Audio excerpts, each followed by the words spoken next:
va commencer par ce qui pourrait être le petit poussé. C'est pas une multinationale, c'est une association, mais c'est bluffant. Alors Laurent, vous êtes connu sur le secteur, et d'ailleurs je pense que ce serait bien de faire la différence avec toutes les casquettes que vous avez pour bien présenter. Il y a beaucoup de casquettes. Playload. Ça fait tomber les cheveux, les casquettes, c'est ça. Alors qu'est-ce que c'est que Playload? Et expliquez-nous pourquoi vous êtes présent aujourd'hui. Alors, j'ai surtout laissé à l'artisan après expliquer Playload parce que c'est quand même lui qui est à la base notamment de cette réussite technique. Moi, ma casquette, elle est professionnelle et passionnelle. Alors, je dirais professionnelle, passionnelle d'un côté avec la gestion de tout ce qui est radio du groupe Secom, le développement DAB+, donc qui aujourd'hui regroupe Mélodie, qui est une radio de catégorie D que l'on développe nationalement sur le secteur des seniors, voire même internationalement. Grand Lille Info, Olivier était là, on a travaillé ensemble sur la mise en place du format, donc entre cette gestion de radio liée à la télévision, donc la déclinaison de la télé à la radio, et une future déclinaison d'une radio qui va s'appeler Maizen, qui va être une niche parisienne consacrée à la méditation. Donc je vais vous dire, on va aller très loin dans un produit un peu original et un peu barré, mais on pense qu'il y a moyen de faire un format sur ce potentiel-là, en tout cas sur une zone comme Paris intermédiaire avec 10 millions d'auditeurs potentiels. Et là où vous êtes invité aujourd'hui, c'est plutôt pour présenter Playload. Alors alors professionnel passionnel, on va essayer du passionnel professionnel. Oui. C'est-à-dire que Playload à la base c'est Thomas et d'autres gens que je connais depuis des années parce qu'on a fait de la radio jadis, dans notre jeune temps. Et c'est un projet de jeunes, donc quand on est vieux, c'est bien de s'entourer de jeunes parce que ça permet de voir l'évolution du marché et de tenter de rester jeune, et c'est pas toujours facile. Et Playload, Thomas avait expliqué la genèse du projet, c'est que on avait envie de répondre à l'appel du DAB+, non pas par le principe de faire du DAB+, parce que de la radio on pouvait en faire et on en faisait, mais de se dire on va faire quelque chose d'innovant.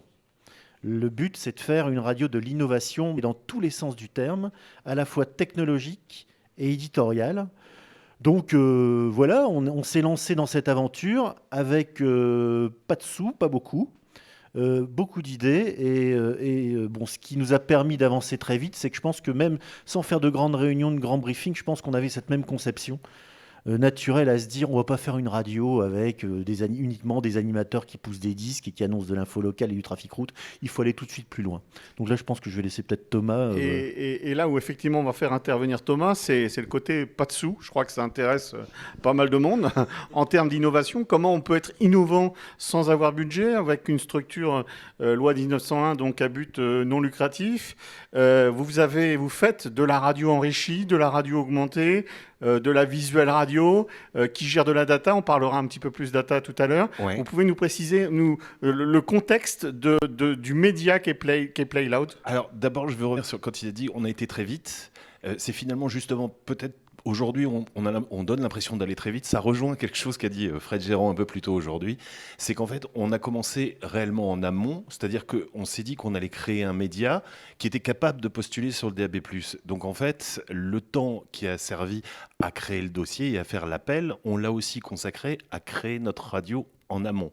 Donc on l'a chauffé, entre guillemets, dans un projet de web radio, et on a déjà commencé à développer les solutions qu'on voulait pouvoir mettre en place sur notre projet final, une fois autorisé, et c'est comme ça qu'on a pu un petit peu à la fois essayer de développer nos propres solutions pour pouvoir créer justement un média cross-média, comme on vient de le dire, qui mélange à la fois de la radio filmée, de la visuelle radio, de l'audio, comme on dit chez toi, Fred. J'aime bien ce terme d'ailleurs. Et de la radio, en ayant au-delà de ça, ce projet passionnel de faire une offre qui était différente et de centrer un contenu. On a dit aujourd'hui que les radios libres étaient les radios de catégorie A. Monsieur Pascolini en a parlé tout à l'heure, a dit que c'était des radios qui étaient attachées en général à une zone. Bon, moi je pense que c'est plus large que ça, parce que c'est aussi attaché quelquefois à un culte, on en a parlé, mais à une origine ethnique ou à un pays. Mais au-delà de ça, cette radio, nous, on s'est dit, on va pas la voir comme une radio lilloise parce qu'on est européen dans l'âme, on va la voir comme une radio de l'eurozone. Les gens qui sont d'ici connaissent ce terme eurozone. On parle souvent de cette zone Lille-Courtrai-Tournai. Et on s'est dit qu'on allait développer un programme qui était centré sur cette zone frontalière parce qu'en fait, finalement, le département du Nord n'est jamais qu'une longue bande frontalière qui longe cette frontière belge tout du long. Et l'essence du projet est venue de là, en tout cas pour ce qui est de son contenu éditorial et de son contenu culturel et de son contenu d'information, c'est de se dire on allait faire une radio centrée donc sur ce qui se passe pour les gens qui sont friands de musique, de culture et d'événements sur cette zone, Lille-Courtrai-Tournai. On n'est donc pas vraiment une radio de la métropole lilloise, on est une radio de l'eurozone, on le revendique comme ça, et d'ailleurs on répond aux appels à candidature belges sur les MUX communautaires pour pouvoir tenter d'aller encore plus loin dans ce contenu transfrontalier. Donc dans le côté innovation, vous avez un ciblage donc bien défini, un média multiformat, multicanal. Comment, quand on a le statut associatif, on peut faire tout ce que vous avez fait? Parce qu'en plus, l'une des particularités de votre média, c'est que la plupart des développements des outils que vous utilisez sont vos propres outils. C'est-à-dire que c'est vous qui avez mis tout ça en place. C'est un sujet qu'on a eu hors plateau tout à l'heure. On parlait de budget, de petites équipes. Au plus, souvent, on est dans des équipes restreintes. Au plus, avec peu d'argent et peu de gens, on a besoin de gens qui sont très débrouillards et qui cherchent des solutions là où les gens les ont pas cherchées. Et des gens qui sont venus s'intéresser à notre projet m'ont dit un peu plus tôt dans la journée, on cherche des solutions toutes faites qui parfois coûtent très cher, alors qu'en grattant un peu, avec un peu de système D, on peut finalement arriver à un résultat qui est peut-être pas aussi bon, mais parfois aussi meilleur, en ayant mis beaucoup moins d'argent. Et ça a été l'ensemble de notre démarche s'est fait complètement autour de ça, c'est-à-dire aller vers un logiciel de diffusion développé par un développeur allemand qui le vend pas très très cher, mais qui est réactif et qui répond à nos demandes quand on essaye de le modifier pour pouvoir arriver à des passerelles entre différentes plateformes, entre différents logiciels et en différents systèmes pour arriver à un résultat qui est celui qu'on cherche à avoir. On n'est jamais content du résultat, on veut toujours aller plus loin et c'est peut-être aussi ça, on parlait de passion tout à l'heure, la radio c'est une passion.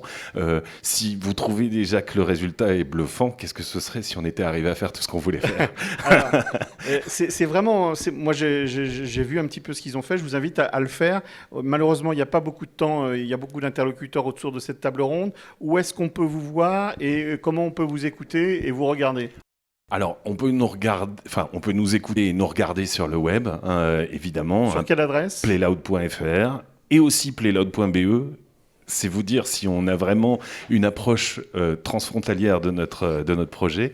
On peut l'écouter, on peut le regarder sur quasiment toutes les plateformes de streaming vidéo existantes, c'est-à-dire Periscope, Twitch, mais aussi Smashcast, Picarto et encore une multitude d'autres plateformes parce qu'on utilise un agrégateur de flux qui s'appelle Restream et qui permet de distribuer un seul signal vidéo encodé vers une multitude de plateformes différentes, ce qui nous permet aussi ensuite de reprendre partie de ce stream pour des événements sur Facebook par exemple ou sur YouTube, mais qui sont plus regardants en termes de droits d'auteur. C'est un peu plus compliqué, on peut pas faire un live 24 heures sur 24.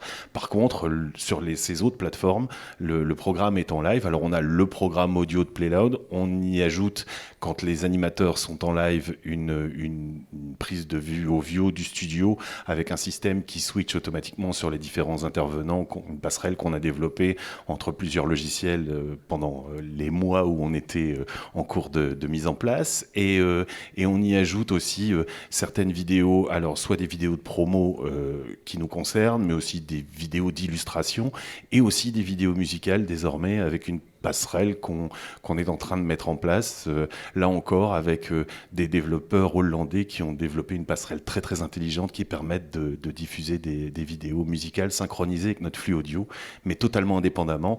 La particularité de la chose, et c'est ce qu'on a voulu dès le départ, c'est que les animateurs qui font de la radio chez nous font de la radio. La vidéo, ils ne s'en occupent pas. La vidéo, en fait, la partie audio de la radio doit se faire toute seule. Et c'est ce qu'on fait. Et on y a ajouté cette petite chose en plus qui a fait pas mal parler de nous d'ailleurs, mais on ne s'en rendait pas compte au départ. C'était de se servir de ce programme audio pour alimenter les données associées des postes de radio DAB, ce qui nous permet d'avoir un affichage très interactif, y compris quand l'animateur est à l'antenne. En plus d'avoir simplement la pochette du disque et le titrage, il y a aussi la tête de l'animateur au moment où il est en train de faire son speak, s'il est en train de parler, ou une image de la vidéo musicale, si le titre a une vidéo musicale qui est synchronisée dans le programme, en plus de la pochette et des nez. Et voilà, c'est une partie des développements qu'on fait avec la météo en temps réel et ce genre de choses. Et on aimerait pouvoir aller plus loin, mais là encore, on va reparler de moyens, c'est pas toujours évident. Je voulais simplement dire sur les moyens et m'adresser aux catégories A qui sont là, qu'on a construit le modèle sur le principe de la mutualisation. C'est-à-dire qu'on n'aurait pas pu réussir ce que l'on a fait si on n'était pas allé chercher des camarades qui se développaient comme nous. Et pour dire, bon, il faut que la structure elle soit professionnelle, donc il faut embaucher. C'est-à-dire que pour un pur DAB, un pur player DAB, on a quand même déjà 2 salariés, on en aura 3 bientôt, ce qui est, je pense, qui est quand même assez unique. On est allé chercher une autre radio qui se développait, qui avait des finances, qui est Heur Radio. Et on leur a proposé, on leur a dit, voilà, vous allez vous installer sur l'île, vous avez un peu de sous, on va faire un meilleur programme local pour vous, parce qu'on va utiliser notre équipe pour fabriquer ce deuxième programme. Donc ça nous a permis de construire un deuxième studio, d'offrir des prestations aussi Ovio à Heur Radio, et de financer notre développement.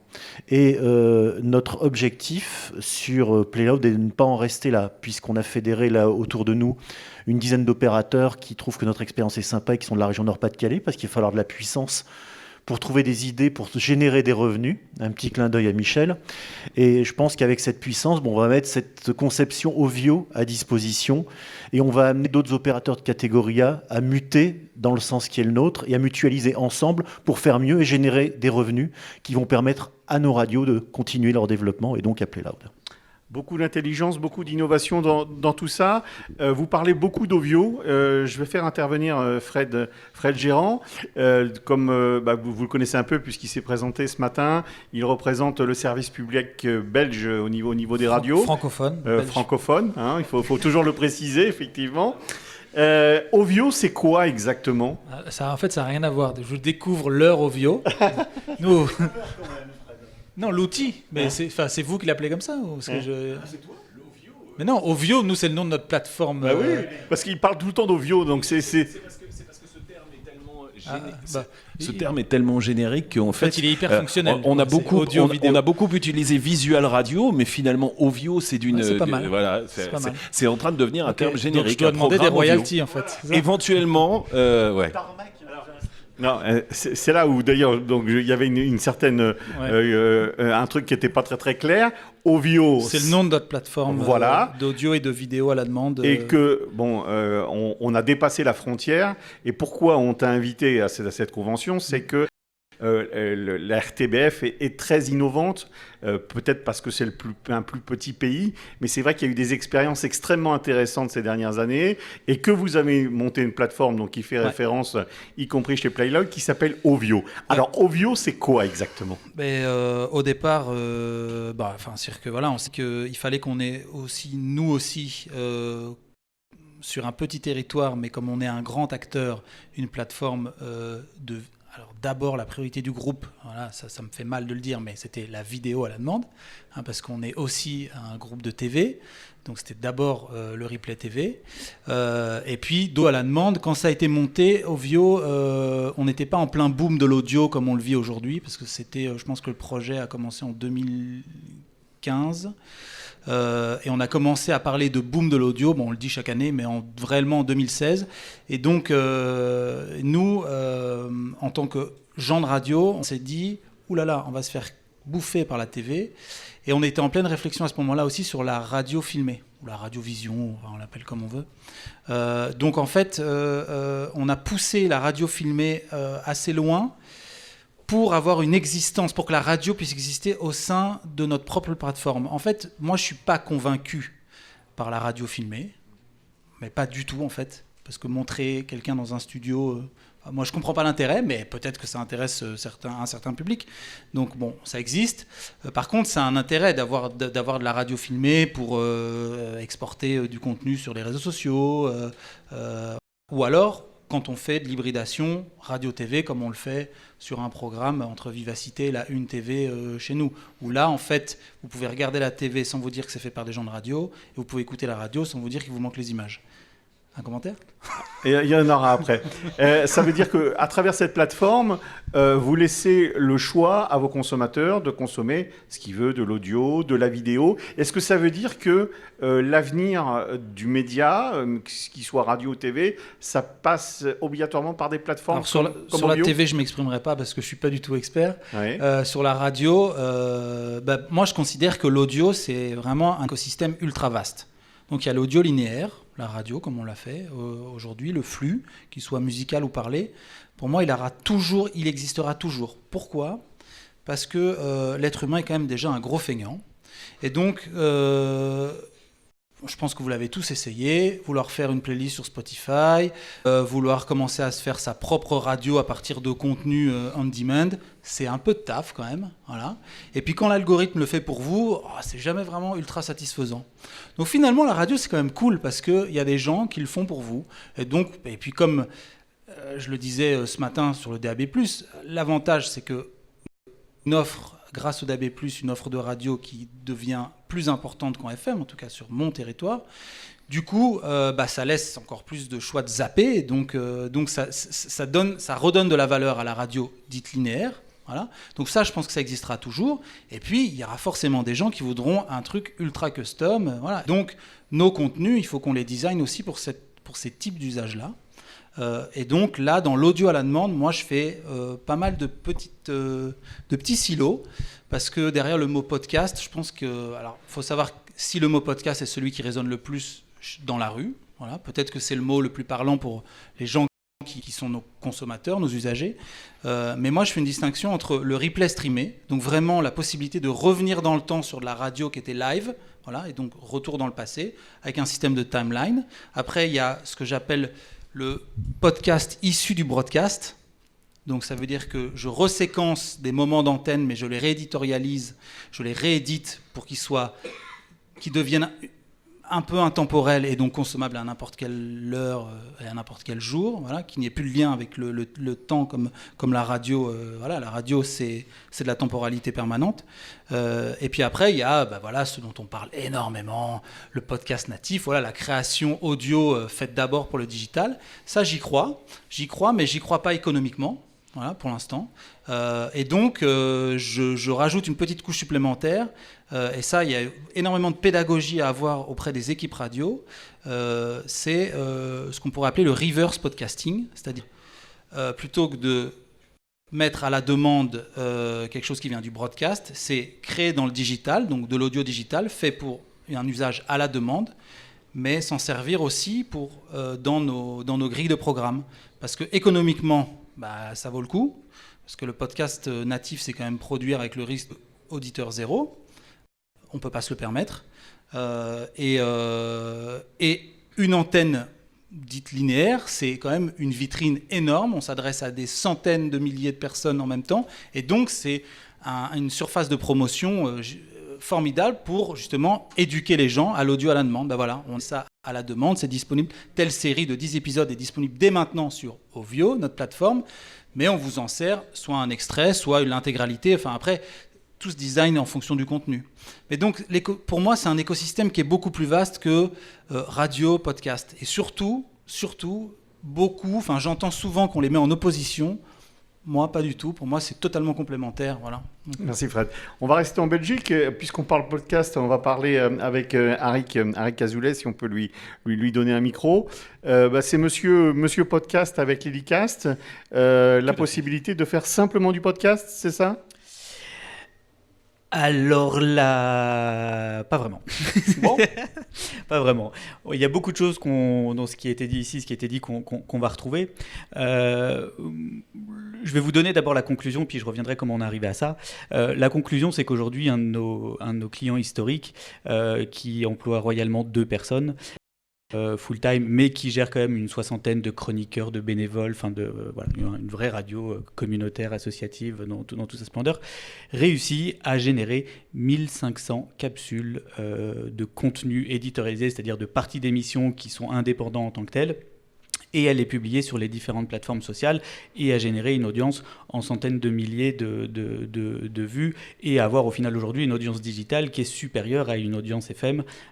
Voilà. Et avec des retours qualitatifs de gens qui disent « c'est génial, je n'écoutais plus parce que j'ai plus de voiture, parce que XY raison ». Je me suis mis à réécouter et je sais que maintenant j'ai mon rendez-vous. Et donc on a réussi à créer des rendez-vous réseaux sociaux sur un format. Alors donc sachant que cette radio n'est pas une radio filmée, donc ça a été quelque chose qui était au début historique puisque les studios étaient horribles et qu'on n'avait juste pas les moyens d'avoir ça. Et puis de s'apercevoir qu'au final, je rejoins assez Fred, ça n'a souvent pas grand intérêt à part quand on reçoit une star. Et voilà. Et donc l'idée c'est de se dire comment je vais pouvoir quand même pousser ce contenu sur les différentes plateformes sociales. Et donc on a créé un outil qui va permettre de faire du podcast animé. Alors le podcast animé, c'est globalement réussir à rééditorialiser une partie de mon émission. Je pars du son qu'on enregistre automatiquement de la part du streaming, et puis dessus je vais l'éditorialiser, c'est-à-dire que je vais y rajouter du texte, des photos, des images pour en faire une vidéo animée qui peut se lire sans le son sur les réseaux sociaux. Donc je vais lire rapidement ce dont la personne parlait, tout comme je peux l'écouter. L'objectif étant de se dire, je vais pouvoir soit prendre vraiment ma chronique humoristique, les 5 minutes, je la balance en tant que telle, soit une longue interview, je vais prendre 45 secondes, 30 secondes, et en faire un teaser pour générer là, du coup, de l'audience sur les podcasts. Parce que ce que tout le monde nous a dit par rapport aux podcasts, c'est génial, tout est automatisé, tout va sur notre site, mais personne ne les regarde. Et en effet, il faut aller se battre un petit peu plus. La concurrence est féroce. D'une situation de monopole avec une audience passive, on est passé à une situation où ça fusille dans tous les sens et il faut se battre pour aller chercher les audiences sur le digital. Et donc voilà. Et donc nous, ce qu'on a voulu faire, c'est proposer une solution technologique qui soit d'une simplicité. Donc tout a été pensé pour les créateurs de contenu. Donc c'est un outil avant tout pour les animateurs et les chroniqueurs. Et par extension qui permet à un dirigeant d'avoir une vraie vue sur sa grille. Donc il y a une partie, il y a un outil de scripting, il y a un outil d'édition vidéo, donc ce qui permet de récolter plein de métadonnées pour justement après pour les envoyer sur du DAB. Et donc voilà, c'est une plateforme ultra simple qui marche très bien sur mobile, tout comme elle marche sur téléphone, en se disant aujourd'hui je travaille globalement où je veux et c'est comme ça que les gens aiment travailler. Et donc voilà. Je t'en prie. Et donc où on peut trouver cette plateforme ? Sur Internet. Sur Internet, et quelle est l'adresse ? Aussi simplement que ça. www.lilycast.com. Si vous allez sur la page Facebook ou la page LinkedIn de Lilycast maintenant, vous allez voir qu'on a repris certains passages de notre conférence de ce matin. Il y a déjà 2-3 passages qui ont été postés. Comme ça, vous pouvez voir un rendu réel de ce que ça peut donner.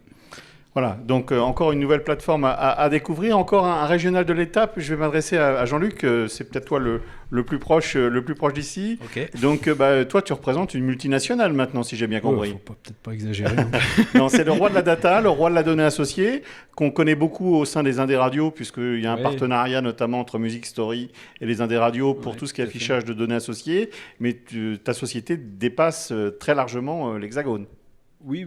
On fait d'ailleurs même maintenant plus de la moitié de notre chiffre d'affaires aux États-Unis ou à l'étranger. On travaille, comme on est vraiment un spécialiste des métadonnées musicales, ce que je précise, mais on va vraiment à fond sur tout ce qui est musique, donc vidéoclips, paroles de chansons, photos, et en adressant aussi toutes les problématiques de droit, en travaillant pour les États-Unis. Les problématiques de droit sur les photos d'images d'artistes, sur les pochettes d'albums, etc. C'est des choses très très touchy dont vous ne pouvez pas délivrer des services techniques massivement sur des milliers et des milliers de titres et puis les qualifier proprement si vous n'avez pas aussi toute la palette de licences qui vous permet aussi de sécuriser cette partie-là.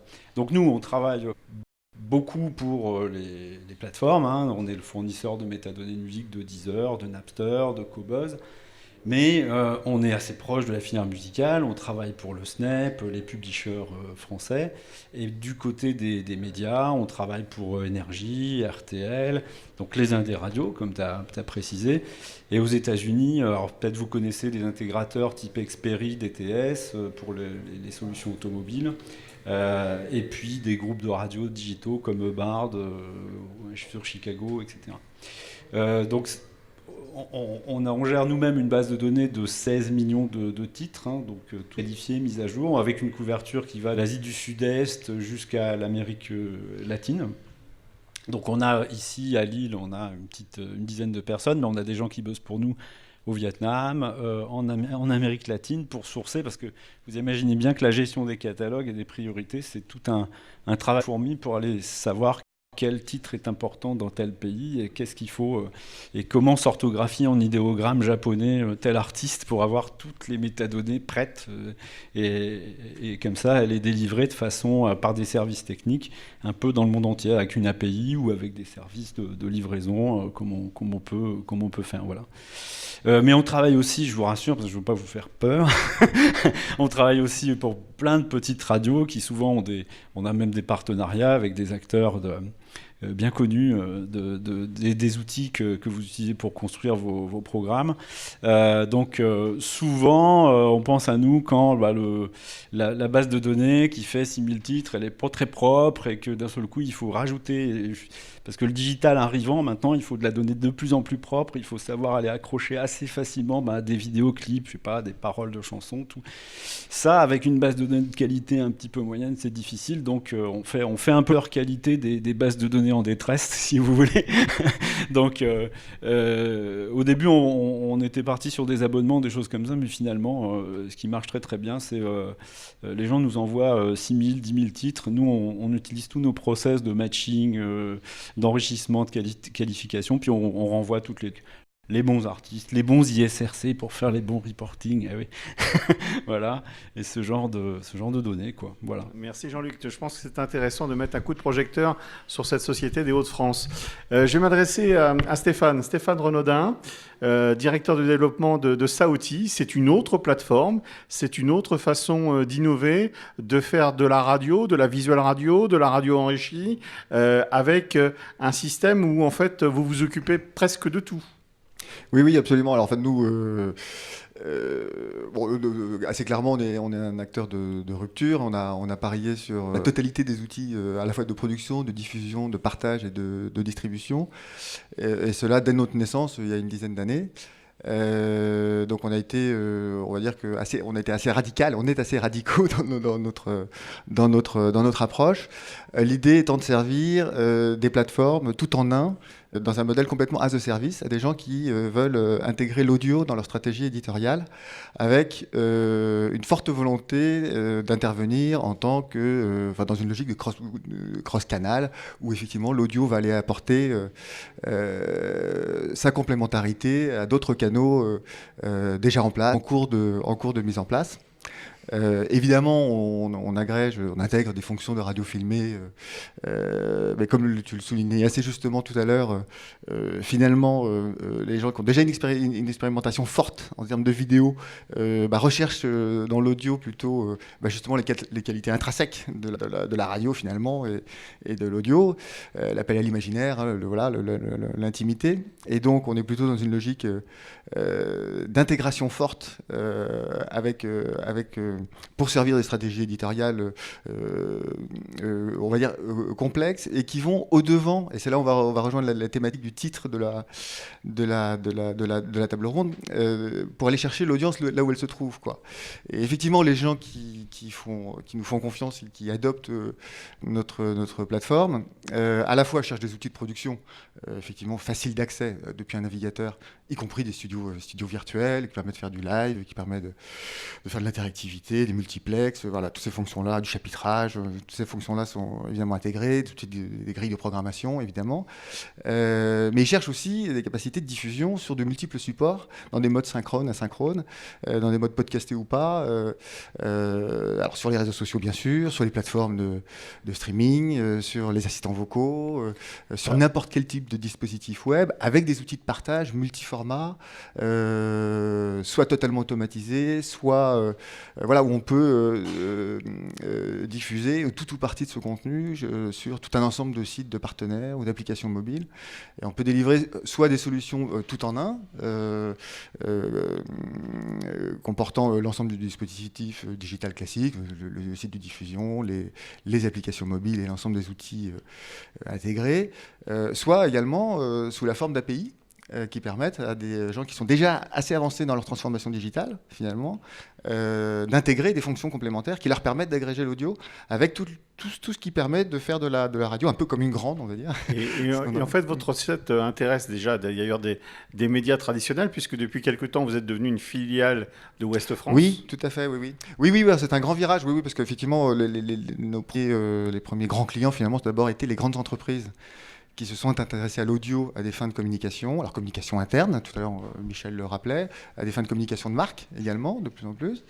L'éducation nationale est également un client important, les radios d'établissement, des nouveaux médias, c'est-à-dire des gens qui considèrent que leur audience est purement sur Internet et qui créent des radios affinitaires, thématiques. Et il y a des marques connues déjà, des vrais success stories. Alors absolument, parmi les marques, parmi les radios affinitaires ou les radios métiers, des radios comme Radio Imo, qui est une radio qui est une radio B2B, qui traite d'immobilier, qui génère des revenus, qui s'est complètement installé en tant que média métier. Là où d'autres auraient pu lancer un magazine de l'immobilier destiné aux professionnels de l'immobilier, eux, ça a été une radio, parce qu'ils ont fait de la radio auparavant, ils y croyaient dur comme fer, ils étaient passionnés, et ils ont lancé cette radio. Et aujourd'hui, ils ont 7 radios de ce type-là, sur des thématiques avec un très fort engagement de leur audience, bien sûr. Et puis, tu as tout à fait raison, les grands médias, maintenant, commencent à s'intéresser à nous. Alors, Ouest France, qui a d'abord été un client, et ensuite devenu un actionnaire majoritaire, et l'ensemble des acteurs de la PQR, de la presse magazine, des chaînes de télévision, effectivement, commencent à s'intéresser à l'audio de très près, pour certains depuis un petit moment, mais en tout cas, commencent à s'intéresser à des outils comme ceux qu'on peut proposer. Ouais. On va terminer avec ton voisin de droite ou de gauche, ça dépend comment on se place. Jésus Vasquez, qui représente une marque qui croit depuis longtemps à la convergence audio, vidéo. C'est comme frigo et réfrigérateur, je crois que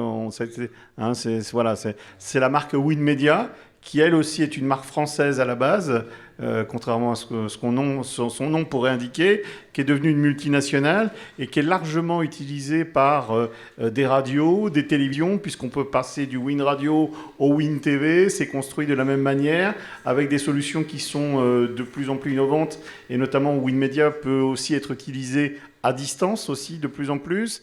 Je ne reviendrai pas sur le système pour les commerciaux qui a été évoqué tout à l'heure.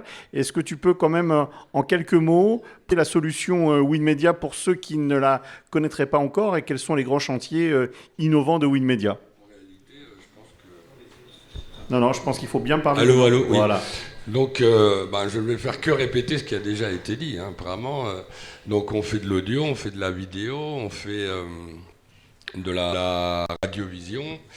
Et, mais bon, à la base, oui. Alors, les systèmes traditionnels de diffusion, donc comme la partie WinMedia, donc où il y a un diffuseur, un cartouchier, la production, l'éditeur, etc. Tous ces outils classiques. Non, on se dirige via aussi la partie télévision, puisqu'on a un Playout TV qui lui va nous permettre de faire, surtout pour les web TV, va permettre de faire de la télévision mode radio. Donc on va avoir notre playlist, toutes nos vidéos, etc. On va pouvoir faire de l'habillage, on va pouvoir faire des choses sympathiques pour pas cher, on va dire. À tout ça, on va ajouter le fait que maintenant, il est de plus en plus demandé, comme notre ami, faire de la virtualisation. Donc, c'est-à-dire que maintenant, beaucoup de radios demandent d'avoir leur base de données sur un serveur en cloud computing, etc. Nous, on va leur fournir tous les outils nécessaires via des VM, etc., pour qu'ils puissent travailler depuis n'importe quel poste de travail. Et non seulement ça, sinon qu'on va pouvoir leur faire la diffusion via stream. Et on va aussi leur permettre de faire du traitement audio. Donc le son sort déjà traité, puisqu'on va installer des cartes de traitement audio. Voilà. Donc en principe, c'est ça le but principal de notre activité commerciale en ce moment, c'est ça. Donc on passe effectivement d'une situation classique où on a tout notre système informatique sur place à pouvoir à l'avoir délocalisé ou virtualisé. On va terminer cette table ronde avec Playloud. On va revenir. Oui, vous êtes la petite structure et pas la moins innovante pour autant. L'avenir de la radio, des médias en général. D'ailleurs, est-ce que vous pensez que l'appellation radio, parce que vous aujourd'hui, est-ce que vous faites encore de la radio ou vous faites du média service? Vous faites quoi? Comment vous appelez ça? Justement, non, je pense qu'il faut changer le micro. Voilà. Justement, le terme a été évoqué plusieurs fois aujourd'hui, je l'ai dit aussi tout à l'heure, on parlait de cross-média, et je pense qu'à terme, de toute façon, aujourd'hui, on va dans un monde où généralement tout se globalise. La planète est devenue un espèce de petit timbre-poste sur lequel, en faisant un pas, on peut tout et pourquoi, de toute façon, pour ce qui est de nous, on parlait de radio libre en tout début de journée. C'est quoi finalement la radio libre? C'est la liberté d'innover en respectant pour certains des choses qui ne sont pas des libertés. Un chiffre d'affaires, un budget, de la publicité pour certains autres, un fonds de soutien qui n'est pas extensible et des budgets restreints. Mais dans tout ça, pour nous, le plus important, c'est donc d'innover. Et innover, c'est aller vers quelque chose d'hybride. On l'a parlé dans les moyens. On mutualise aujourd'hui les moyens à plusieurs radios en produisant le contenu local de ville. Ça nous permet d'aller plus loin et de produire plus de choses parce que ça nous apporte un contenu qu'on peut traiter de manière différente sur 2 radios. Mais tout en ayant une seule personne qui finalement centralise ce contenu et le développe simplement différemment ou l'édite différemment. Et c'est valable pour le contenu éditorial en général, mais aussi pour tous les autres contenus. C'est l'Internet, c'est le contenu éditorial écrit et aussi la vidéo. Je pense qu'aujourd'hui, on doit tous trouver un moyen d'être présent sur le plus de vecteurs différents, le plus de canaux différents, parce que de toute façon, demain, on entre tous en concurrence les uns avec les autres. Quand je dis en concurrence, je ne parle pas des différentes radios, je parle des différents médias. Aujourd'hui, il y a un accès à l'information qui est instantané, de quasiment toutes les manières que ce soit, en vidéo, en texte, en audio. Alors, autant être présent sur une majorité de canaux pour pouvoir centraliser un maximum d'audience venant de différents horizons. Enfin, moi, c'est comme ça que je le vois. La radio reste de la radio, avant tout. Ce sera le mot de la fin. Je vous remercie, messieurs. Encore une fois, vous nous donnez plein d'espoir. On rentre dans une nouvelle ère et merci de proposer toutes ces belles solutions que je pense qui sont très encourageantes pour la suite.